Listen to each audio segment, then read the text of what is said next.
wired internet never really took off. The web never really took off in Thailand, and it was mobile that was really the wave, even before COVID, and then COVID accelerated it. So, one statistic, as of the end of last year, 93% of retail or consumer transactions are done on mobile.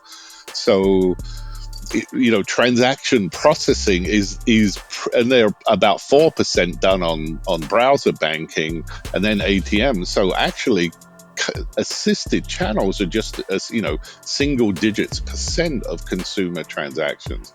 And so I think that is the most dramatic change. Actually the channel that was affected the most by the move to mobile and self-service was not the branch, it was the ATM. Thailand's banking sector is experiencing a remarkable evolution driven by regulatory innovation, mobile-first customer behavior, and some of the world's most stringent operational requirements. Leading this transformation at one of the region's most influential financial institutions is our guest today. Gillard serves as the Senior Executive Vice President at Bangkok Bank, where he oversees digitalization, mobile banking, blockchain initiatives, cloud strategy, and analytics. We're going to be exploring how Bangkok Bank is navigating Thailand's very unique regulatory landscape while still driving innovation across multiple regions. They've really done this with a base of a legacy core, but building a new innovative structure that really moves the bank forward at speed and at scale. From virtual banking initiatives to AI-driven customer experiences, we uncover innovations that are positioning Bangkok Bank at the forefront of financial transformation. With over 7 million mobile banking users and a mandate to maintain just 8 hours of annual system downtime, Bangkok Bank exemplifies how traditional financial institutions can drive innovation while meeting extraordinary high operational standards. But how can traditional banks maintain competitive advantages through ecosystem partnerships, embedded financial solutions, and AI-driven personalization? Ian, you've spent much of your career in the financial services industry, including years at Wells Fargo and Bank of America in San Francisco, before becoming a board member at the blockchain vendor R3 and now at Bangkok Bank. What's been the biggest change you've seen in the industry from your perspective in the last few years? Well, in Thailand, it's definitely the move to digital and the move to self-service for transactions. In Thailand, when I first moved here, you could move money between banks on the ATMs and pay bills, and it was all real time. There are 13 commercial banks in Thailand. It was all real time. And that was a real eye opener for me when I first moved here. I was still with Bank of America, but helping Bangkok Bank.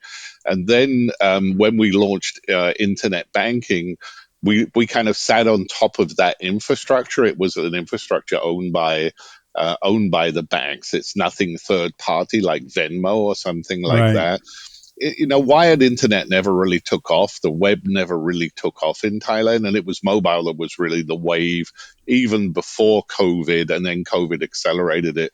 So, one statistic, as of the end of last year, 93% of retail or consumer transactions are done on mobile. So, transaction processing is and they're about 4% done on browser banking and then ATM. So actually assisted channels are just as single digits percent of consumer transactions. And so I think that is the most dramatic change. Actually the channel that was affected the most by the move to mobile and self-service was not the branch, it was the ATM, because people don't need cash anymore. Okay, so I think in Thailand, that's the biggest change that you've seen. Some of the banks have cut a lot more branches. We've cut maybe 400 branches or not renewed some of the leases. But those branches are doing much higher value added things like sales and service and advice, not doing transactions. And another example is it used to be there are about 8 tellers in a branch. Some big branches more than that. Now there's normally one teller in the branch. You go in there, and then Wow. there's a whole bunch of the service areas there.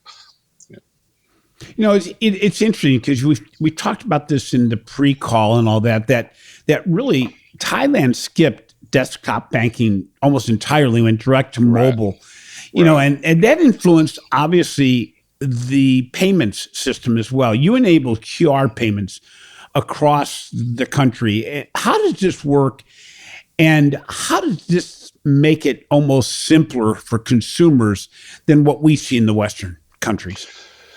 Yeah, so the central bank here, I'm not saying this to kiss up to the central bank. The central bank's got a lot of really smart people here. A lot of them have been to UK universities like Cambridge and things like that, but they've got some really smart people, and they did a series of things which really enabled this move to self-service and digital at the same time that the mobile technology wave was happening, and we were going to 4G and 5G and those kind of things.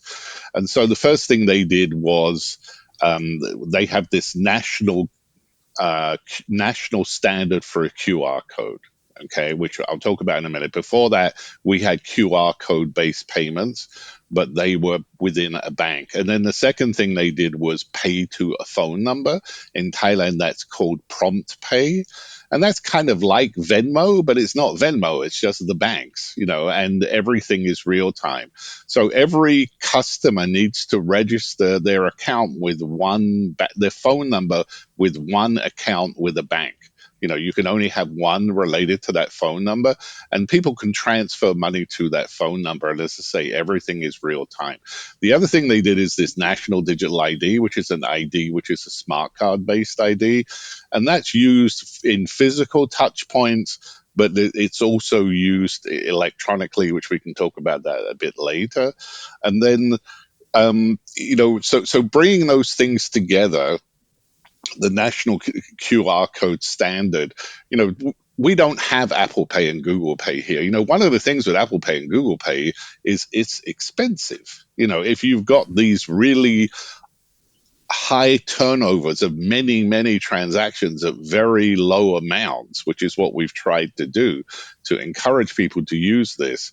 Each time you're paying 1% or one or something like that. With us, it's free. So everything's free, everything's immediate. And by basing it on QR codes, every phone has a camera. Actually, even dumb phones, but every smartphone has a camera. Thailand is 80% Android, and we have all kinds of different versions of Android. It's open source. Yeah. But between Android, Huawei, and Apple, all of those devices have cameras, so all of them can deal with QR code payments.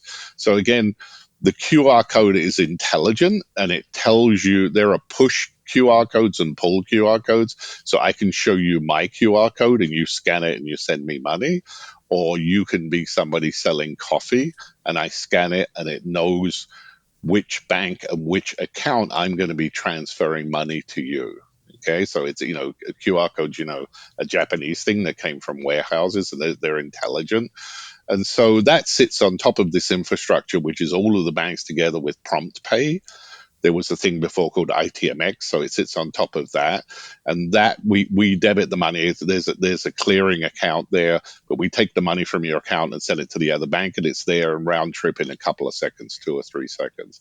So when you show this to people in America, when they talk about things like Venmo and you talk about charges for doing things and how much you're paying Apple Right. Pay, it's something that at first they don't really believe until they see it. This has caused this real explosion in innovation with fintechs and that, but also simple merchants. Somebody selling coffee or noodles, they don't need a float of cash anymore where they can make change. They just have a QR code, and you can scan it and pay them 40 baht for noodles or 30 baht or 40 baht for a coffee or something like around $1 or so, and send the money, and they've got it immediately. So it's kind of a win-win all around. From a bank standpoint, one thing they also made us do was stop charging for transfers. Okay, so all of the banks lost some revenue, but it's way more than made up for it in this incredible growth of, and also lower costs for us because people are not manually doing the transactions. So Thailand is really a leader in this. Thailand and India probably, and we're 68, 69 million people. It's a fairly big country. And the Thai people are just really open minded. My drive, so it's a developing country, so you have drivers and maids. My driver uses this, the maids use it. You transfer Yeah. money to people. If I say, "Hey And it's Jim," immediate, as you said, it's immediate. that Yeah, yeah, yeah. we don't have to wait for the deposit to actually take place. In No, fact, it's interesting. I got a deposit today in my bank, and I'm not going to see it until tomorrow. There's yeah. always that delay, and the consumer's going to become aware of what's possible. What's interesting though, at Bangkok Bank, so we've already talked about the payments area being so modern. We've talked about the fact that the mobile banking app is really where it all started in Thailand, as opposed to one that's based on the computer. So when you're talking about innovation and modernization in banking at Bangkok Bank, where are you focused? What are you really modernizing and innovating when your payments rails are pretty modern and the actual mobile banking app itself is pretty seamless and streamlined? Yeah, so there are things you can do obviously to make it more faster for people to use, so they don't have to do a second authentication besides just the app. Up until when we first launched it, they had to enter a PIN or a fingerprint or something like even Hmm. after they logged on to the app. So we have configurable options where you can say that so much per day or so much or so much per transaction. I can just go straight through, so I can say I'll send Jim 50 baht, $1.50, and it will just go. And I don't have, I mean, those are very simple things. I mean, other things we've done is just adding a lot more functions. So I think I mentioned this before. You can actually have accounts, subject to being qualified for it. You can actually have accounts in 13 currencies, so you can diversify. Thailand's a fairly small Yeah. economy, so you can have accounts in dollars and in pounds. My son's in the UK, and, I have properties in the US, and so you can have accounts in different currencies. You can buy and sell insurance, including with companies like AIA and Bangkok Insurance, which is part of the family group of companies. You can buy and sell mutual funds. Obviously that's like end of day kind of thing, but you can buy and sell mutual funds. And then starting to give people advice in their financial wellness is like the next wave of what's really happening. Looking and saying that Jim is 26 years old and makes $10 million a year, so his spend is like this. And Ian is 95 years old and makes $14 a year, and so how can you advise me on how I should spend, and looking at those things. They're things that are largely done in the US by third parties, and especially in the UK. There are Monzo, there are all these bill splitting Yep. apps, there's all these things. But here it's actually being done by the banks. And so the innovation is really around functionality and around personalization. How do we give highly personalized offers and things like that? Things from, we have a data lake out on Azure. So how do we target an offer to Jim that's effectively pre-approved and customized for Jim as a customer with us? So that, those are really the areas where companies are innovating. There are other things, that, one of the things you need to do with this is obviously a focus on security. Okay, Yeah. so Yeah. we were the first customer in Thailand to use threat metrics, to use LexisNexis, which is like a giant AI risk engine in the sky. We were the first bank to use Akamai, so that we can control bots and that, because obviously we're a target. All of the big banks here are a target, so Right. we can control DDoS and bots and things like that. These are public. There are some things about security we won't talk about, but Right. I always say to people the number one thing with customer experience, and which is true even in the US, but when something is essential to people's lives as mobile is here, the number one thing is it up? Is it working? If it's down, it doesn't matter about the user experience. The user experience isn't good, is it? So yeah, so we innovate we innovate in areas of functionality, we innovate in areas of security and reliability, and try. As you said, we're actually allowed. We if we are down more than 8 hours in a year, in a calendar year, we're in trouble. Last year, And that's governmental, isn't it? It's not just like people get it's the concerned. It's central like, bank. It's the central yeah, bank. Yeah. So they'll start to give you a lot more scrutiny. Last year we were down, touch wood, less than 3 hours. That's wow, unplanned downtime. yeah, That takes, so that has an enormous knock-on effect. We have a whole bunch of smart people we've hired from companies like Reuters and that, like, what's it called now, London Stock Exchange Group. So we did a whole shift left in quality. We're using DevOps tools. We're using AI tools like SonarQube. We're using GitHub Copilot and all those kind of things to try to improve quality and at the same time improve productivity. So all of these things kind of relate together because the volumes go up, the customer expectation of it being available all the time and it being fast.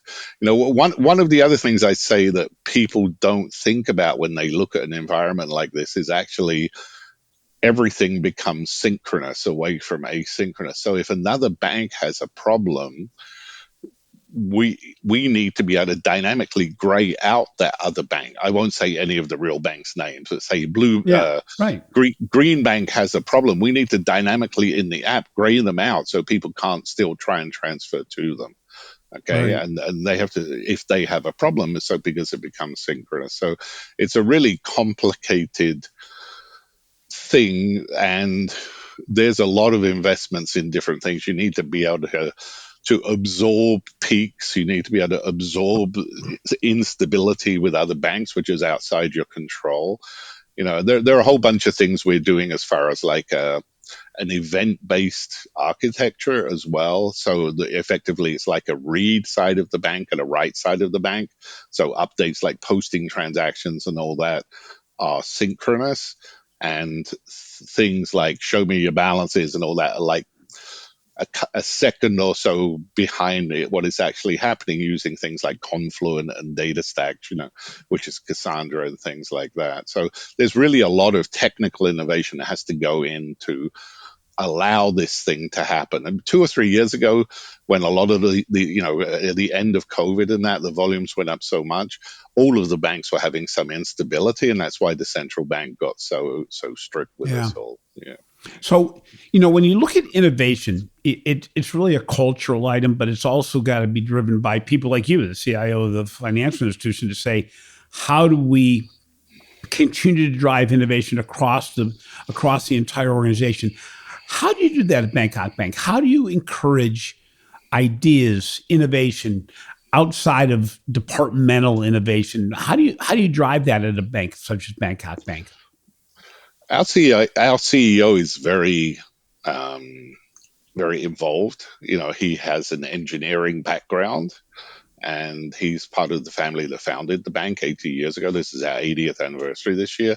So he is very involved, and a bunch of very smart people that the bank has brought in over the last 10 years who are and the BU heads are telling us where they need things to go. My side of it is the delivering the things and also coming up with some of the technical strategy things like the read only, the speed layer, and the event based things and that kind of stuff. But it's very much driven from the top with new people coming in with new ideas. We have a gentleman who's an executive director who used to be the CEO of the Stock Exchange of Thailand and Thai Airways. We have another gentleman who used to be the Minister of Science and Technology and the Minister of the Digital Economy. So bringing people in with that kind of senior leadership skills, and then dropping on the, I run the digital stuff in the office of the president. So how do we deliver those things? How do we build the infrastructure so that we can facilitate those things? Culturally, in my group, it's very much a engineering based focus. It's all about the team, isn't it? When I was at Bank of America, I had one objective that was 55% of my KPIs, and it was build the team. And still, I run the group like that. It's very much an engineering focused function. Facts don't have emotions. Based decisions and actions based on facts. So moving from opinion to facts. So we have really a lot of stuff we've done in analytics. Hmm. I have a gentleman who was part of the global math Olympics one year, who helps me with a lot of the things we do with Firebase, so we can see how customers are using the system. We use New Relic so that we can real time see the state of the system actually from a customer experience. So we actually have New Relic in every customer's handset, and that's writing to the cloud. So it's not like servers are up. It is these customers are waiting this long to log on or doing these transactions or blah blah blah or can't connect, so that we actually can see from the customer perspective. People talk about customer experience. You can't be more direct than that. Otherwise IT groups tend to look at the inside out. You need to look from the outside in. So we've actually embedded that in Teams. Every bank employee has Microsoft Teams, and certain people can get to that so they can see the actual customer experience for digital banking. And it's pretty much real time. It's like a couple of seconds delay or something like that. So we use New Relic. Do you guys know what New Relic is? It's a San Francisco company. Yeah. Okay. Yeah. Yeah. Yeah. It's, Yeah. it's interesting, when you look at actually globally emerging segments such as gig workers and digital seniors, how do you design products for these different groups? And you mentioned earlier the wellness journey and trying to do more around helping people along their wellness curve. How are you actually designing products, or maybe just the communication with customers along those lines? Yeah, I think we're along that path. We haven't started to deploy apps yet for Hmm. different customer segments. So, we do things to make the apps configurable. Yeah. So, people as they get older, the larger fonts or things like that are easier for them. We do very much adhere to accessibility guidelines. It's not the law in Thailand like it is in the US, but we do try and make sure that our products comply with accessibility guidelines. We are looking at that. How do you have, but so at the minute, what we're doing is making the app kind of self-configure based on the customer. Okay, so but we're just starting down that journey. I think eventually there will be different apps for different segments, but we haven't done that yet. I know there was a French bank, I think it was Credit Lyonnais or somebody, who had a different app for every function. So they had like 30 apps. They had one for transfer and one for balances and one for bill payment. We're never going to do that. We're No. very much the super app. We're very much the Yep. super app. Thing. So, when you look at anything in banking today, you get to a conference or any kind of conversation, eventually AI certainly comes into the conversation. How are you seeing AI being deployed not only today, because a lot of what banks are doing today, at least in my experience, is along the efficiency and productivity end and cutting costs more than it is customer experience. How do you see the AI really being deployed to improve the customer experience going forward? Yeah, I am. So personally, I think AI at the minute is more successful in deterministic things like programming than it is in Yep. some of the other probabilistic things. And so we are using, Copilot. We're using Notebook LM. We're using Writer. We're in a proof of concept with Writer. We're using a number of products to see, as an assistant for bank staff, how can we use AI products to help us to gain efficiency, improve quality, and those kind of things. And things like GitHub Copilot, and also, I mean, it's like a no-brainer. The productivity gains, the quality gains are so much better, it's so significant Yeah. relative to the price, that we have a large number of programmers using those tools. Okay, so I think that kind of deterministic thing is where we are focused in the near term. There are definitely many business, so there actually was a thing called, the gentleman I mentioned, Dr. P. Ched, who was the Minister of Science and Technology and the Digital Economy. He and Kuncharampon, who's the another executive director, we had this thing called the Tech Adoption Challenge, and all of the business units and IT got together, and they were using effectively like Power Apps. Then they were using effectively like like RPA kind of tools, and Hmm. mocking up what is their pain point, and how can they create a low code tool which will help them in their jobs. And it's actually the business units doing that, plus IT as a business unit. And there were hundreds of people involved in this. And I mean, an example of one of the solutions that actually was voted as the winner last year was corporate account officers go out to customers and they do a call, and then they have to write up the call report and the action items. What they actually did it so that as they're driving their car, they can be dictating the call report, and it's using in Thai, and it's using cognitive services and integrating in with Mobile 365, so it can create an action plan. So they don't have to stop somewhere and type that; they can just use the time. In Bangkok's 12 million people, it's a big city. So that was something that the corporate banking people had an immediate win.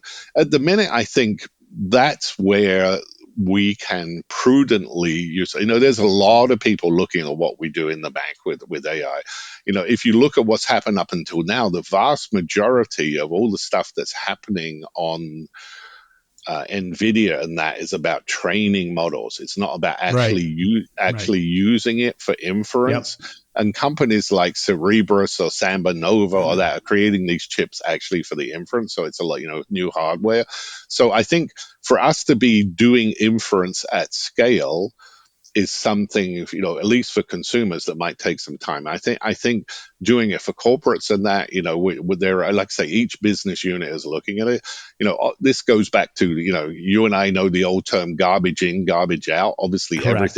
everything's about the data, and so we need to make sure that so that's why, for me, there were two things I asked us to do straight away. The first thing was I didn't have enough PMO people, so said record every single meeting under my responsibility, have it transcribe the minutes of the meetings, and then have the PMO people check that, so they don't have to sit through and go through. So that was like an assistant for PMO.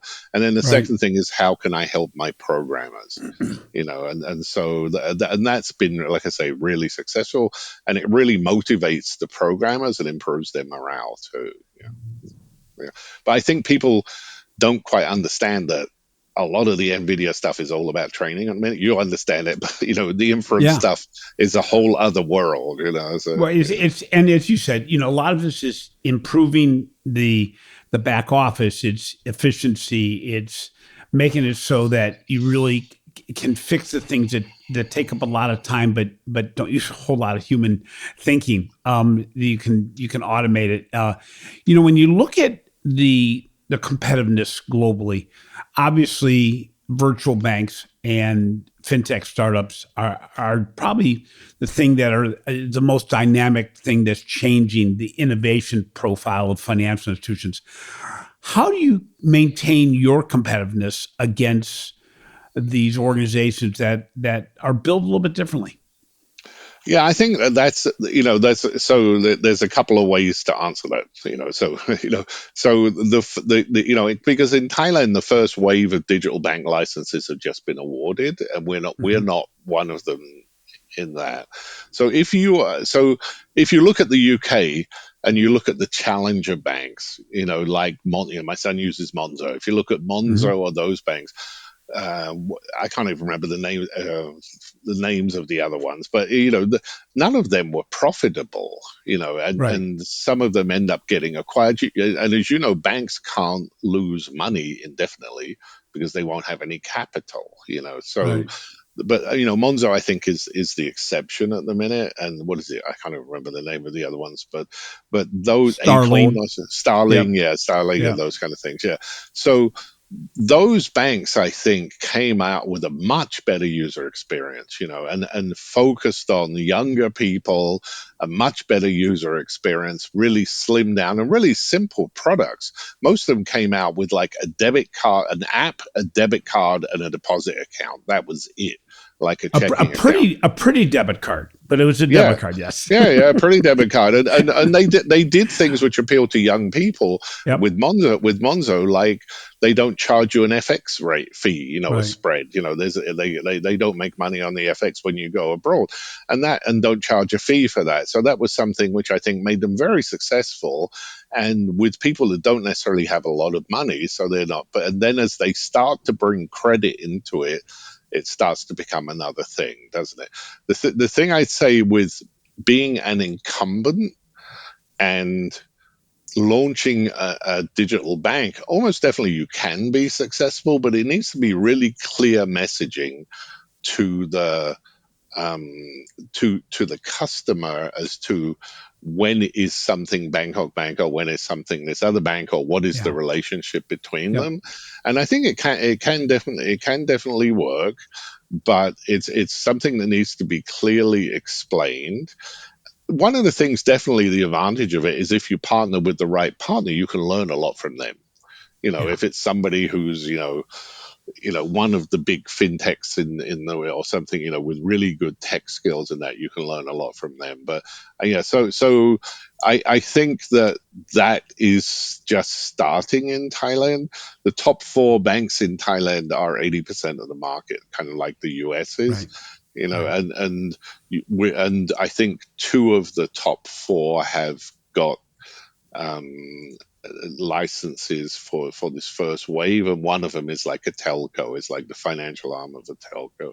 Yeah, so I'd be interested to see how it sorts out. Well, I'm it's sure. interesting Yeah, too because Bangkok Bank is an example of a bank that almost was a digital bank to begin with. The difference between you're not sitting there with a legacy core. You really have an updated core and all those items that make it so that the difference between a virtual bank or a digital bank and what Bangkok Bank can be is narrow. It's going to be interesting to see if it really would make that much of a difference. Yeah, I mean, we actually do still have a legacy core, but we have this speed layer we built, which is Yeah, all cloud native and all that. And yeah, that's part of the buy-in. I'm on the board of buy-in. It's part of the buy-in core listing, where you yep, slowly hollow out the core. So, a lot of the American banks are doing. I know J.P. Morgan Chase is doing right. it, Wells Fargo's doing it, Citi's doing it. Yeah, I think it's if you ask me, the biggest advantage would be learning from somebody else, and also some of them are just great at user experience. From Yeah, but again, the challenger banks like Starling, like you said, and that kind of stuff, they didn't have assets really. All they had was Right. liabilities. Yeah. So once you get into assets, once you get into lending, it's a whole other world. I know they're changing, and again, Right. they were also losing money. Big banks can't lose money, not for No, any that's period of time. not a good Yeah, path. right. So, Ian, when you look at your priorities going forward, without telling any corporate secrets, what do you see as your priorities over the next 2 to 3 years at Bangkok Well, Bank? I think one of the biggest differences between the Bangkok Bank and the other Thai banks is we're actually in 14 economies. Okay, so we're in Thailand and 13 other economies. So I think regionalization is definitely one of our focuses, and from our CEO and the board down, regionalization is a big differentiator for us. So I think I mentioned to you before that one of the things with QR code payments at the minute is you can actually do an account based payment in other countries. And I saw just today they just announced that it's going to happen with South Korea too. But you can use a Bangkok Bank account, and you can go to Singapore, and you can scan a QR code in Singapore, and it will move the money from Thailand into Singapore. There needs to be a sponsor bank. So, Mm-hmm. or you can have an Indonesian bank app, and the customer comes to Thailand and scans a QR code, which is a Bangkok Bank, customer, and that kind of, off the rails in the best way, not paying Visa, Amex, or Right. Mastercard a bunch of money. Those kind of things I think will really change things. So I think that's just one example of regionalization. Most of our, we own a bank in Indonesia, Permata, which is a great bank, I think it's like number 10 or so. Indonesia is a huge country, as you know, and we have a bank in China. Most of Permata is a consumer bank and it has corporates too. But most of our business, internationally, is supporting Thai corporates and sometimes lending to corporates in markets somewhere like Japan or something like that. I think we need to see where that goes. Okay, Yeah. because there are other opportunities. There are opportunities between, Permata now uses Bangkok Bank branding. It's called Permata, but it has the Borlong, our logo, and those kind of things. And it has our colors. I think to start having that kind of regional identity, I'm not giving away any secret. This is Right. obviously one part of the plan. Indonesia's like close to 300 million people, something like that. So it's like Yeah. 5 times as big as Thailand. So there are huge opportunities to grow there. So regionalization, we are also very focused on, the energy, green projects and things like that to try and make sure we do the right things there. And yeah, look at the big difference between us and the other banks is I think it's 25, 26, 27% of our assets actually are outside of Thailand.